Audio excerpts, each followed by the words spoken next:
Hey everyone, North Central here. Thanks for tuning in. I keep saying this in the last couple of videos. The growing season's right around the corner, and it is for me as well. So I got to get my butt in gear and start getting everything that I need ready. I got some peat moss a week or so ago. This week I stopped off and I got a 2 cubic foot bag of vermiculite at Home Depot. It was like 20 bucks or something like that for it. This stuff, it costs, but in the end game, it's going to work out for at least me. Today we're going to make some tomato cages, and I'm going to show you how I'm going to make my tomato cages. What I've got here is some fencing, and if you can see this, I took the liberty of already cutting off what I want. The squares here are about 2 inches by 5 inches, or 4.5, 5 inches, something like that. I've had this fence for some time, about 5 or 6 years now. It used to go around my more traditional style in-ground garden up in the back of my hill, and it helped keep the deer out. It's one of the nice things about North Central with the deer population. We've got a lot of them, and they do like to eat vegetables. But this is about a 4.5 foot section off the ground, and I don't want to say it kept them out, but at least it deterred them enough to where they didn't really want to jump over it if they had to. That and probably that big clover plot that I planted on the other side of the property. But anyways, this is what we're going to be using, and if what I've done was I cut this off and I counted 10 squares, starting with here. 1, 2, 3, 4, 5, 6, 7, 8, 9, 10. And on this square, you can see that there's not any, it's just the tines sticking out. There's no bars going down. I snipped it off right there, and of course then I would start back at the new piece and count again and do the same thing.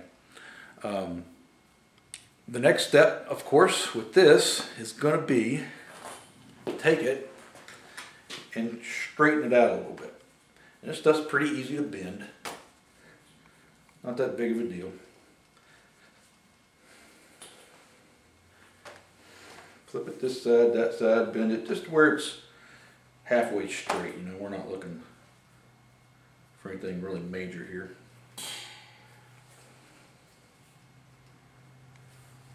Okay. So we got it straight.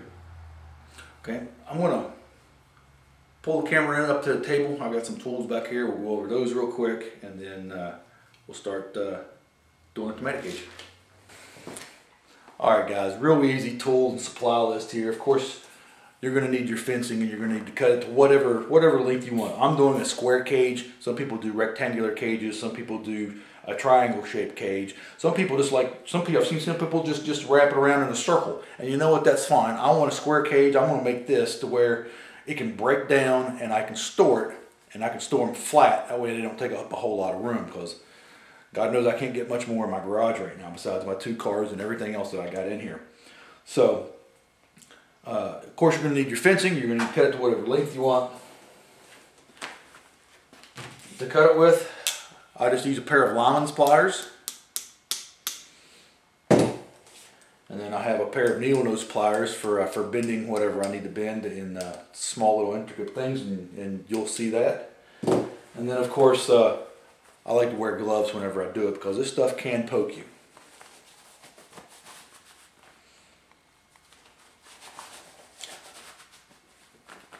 So let's go ahead and get right into it. First thing I'm going to do is you're going to, of course, this side's already got the wire going up, straight up and down, or vertical, cut off of it. I'm going to come over to this side, and this side, as you can see, still has it right here, and I'm just going to cut that off.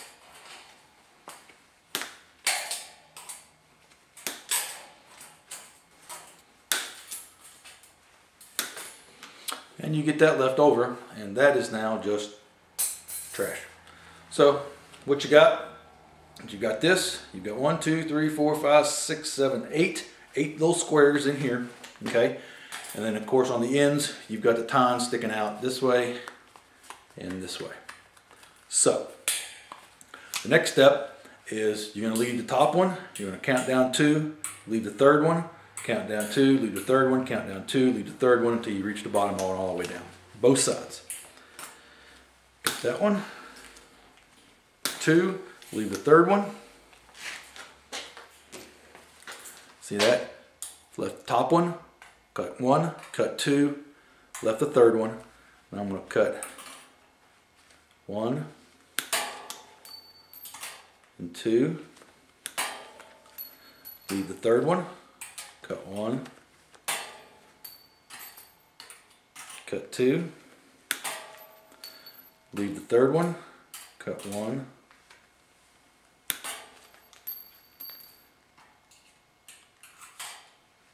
cut 2, and you leave the bottom one. Then you're going to do the same thing over on the other side. Okay, so when you're done, you've got the top ones here, 2 cut off, and then the third one's here. And you got a total of 1, 2, 3, 4, 5 end pieces sticking out on each side. Okay? So the next thing is going to be a little bit of bending, and I hope you all can see this okay. Okay, and what I do is I take my needle nose pliers, and right here on this end, I just grab a hold of it real nice and tight, and I start bending it around the needle nose part. Okay,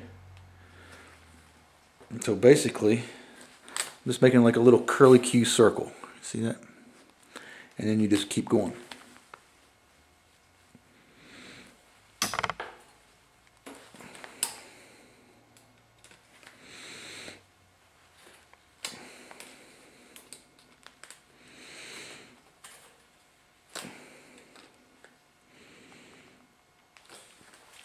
Till you get something similar to that right there. Okay? Then you take your pliers and you bend it up to where you started off, the part that you started off, the tip of it is down, and of course it kind of curly cues like a spring down towards it. Okay? That way you can put something down in it. Okay? See that? Of course, on the other end, what I do is I take my lineman's pliers like this, and of course you can see they have the side cutters in them, and I put them in as far as they go, just like so, and I bend it down. Okay, and what you get is that right there. Okay, so in essence, this part, since I'm going to be doing a square cage, I'm going to need 4 of these to complete that, right?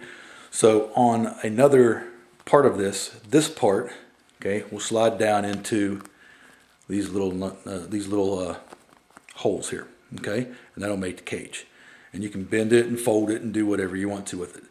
So I'm gonna go ahead and come all the way down with all the rest of them, bending these on this side down and curly cueing these on this side around, and I'll show you the finished project of this one whenever I'm done.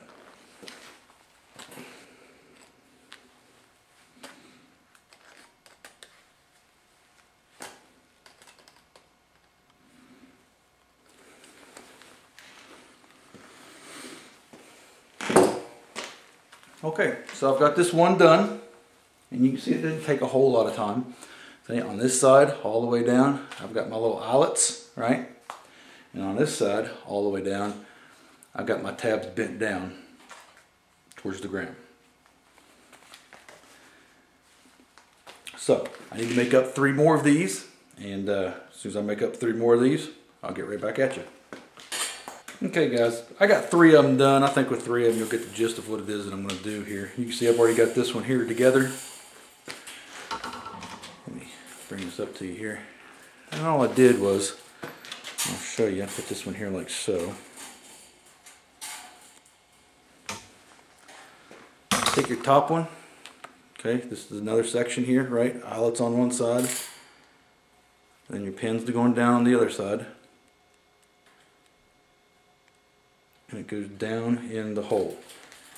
Okay, now a little hint word to the wise, do the first one like this, and then take your whole cage, flip it upside down. Okay, then you're going to kind of work from the bottom up. So let me reposition the camera and we'll do that. Okay, so we're down here near the bottom. The easiest way to do this, okay, of course you've got your tine here that's sticking out, right, that's turned back up. And then of course you've got your eyelet right here, okay? And what you're going to do is on your tine sticking out, bend it down to about a 45-degree angle like this, okay? And then you can just raise it up so gently. Let me get my finger out of the way there. Bend this one out, raise this one up and down, and it'll just slip right in there. And then you just bend it back, okay? You move up here to the next one, and basically you do the same thing. Up slightly, out, back, in,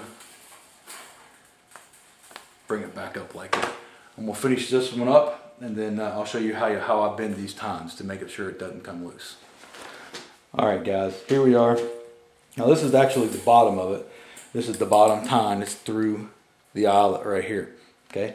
All I'm going to do is come down here where it comes through the eyelet with my needle nose pliers and bend it at a 90-degree angle right over like that. This way, you do this to all of them. This way your cage doesn't come loose while you're screwing around with it. So, there's 3 sides. Alright guys, so there's 3 sides to it. Okay, now I don't want a triangle, right? I want a square. So I've got one more side to do, and then when that's done, I'll get back with you. All right, guys, this is the last side right here. Get this thing done, and hopefully it'll go together real nice.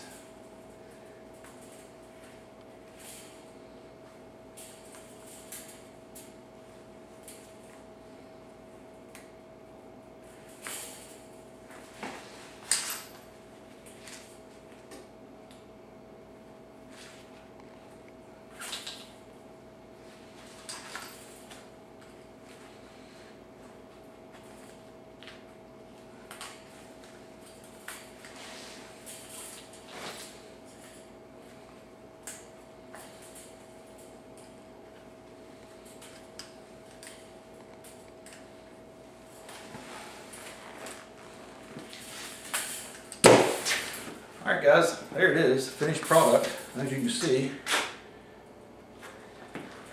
it is nice and square. It's just about 4.5 feet high. It comes up to about here on me, and I'm 6 feet. About 4.5 feet. And there it is. Of course, the tomato will go right there in the center. You can always fold it up nice and flat, like so. And put it away for storage in the wintertime. And then whenever you need it back again, pull it out, do it like so. So this is a 4-foot one, and if you needed to, you could make another one of these, stick it right on top, lash it down to it, and you'd have almost an 8-foot one. So that's my idea for a tomato cage. Like I said, I've had this fencing for a while. Tomato cages that I've personally seen, you know, you can get some real flimsy ones that are about 3, maybe 4 feet high for 10, 15, 20 bucks a piece. The really good ones are $40 to $70 a piece. And you know, that's just a whole lot. I got 100 feet of this wire for right around $50, $60. And I've used maybe 4 feet of it, maybe 5 feet of it to make this one tomato cage. That's a lot of tomato cages that you can do. Is it flimsy? Yeah. Does it have spikes in the bottom of it sticking to steel? No. But you know, you can always get a couple pieces of bamboo strapped to the bottom of this thing, shove them down in the ground, and that's going to work just as well as anything else. Tomato will grow right up through here.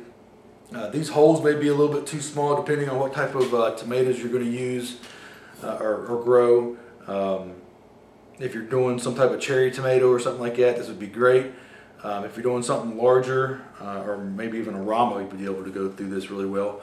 I'm growing the Burpee super sauce tomatoes this year, and I'm expecting them to get anywhere between 4 and 5 inches, 1 to 2 pounds. So I may come back in here sometime during the season and cut out a couple of these squares and make a bigger square, like cut it here, here, here, and here to make a bigger square. We'll have to see how that goes. Yeah, this is going to be my tomato cage. You're going to see these in my videos. Just wanted to show you how it was that I was going about making them. Till next time, this is North Central. Don't be a victim, be prepared.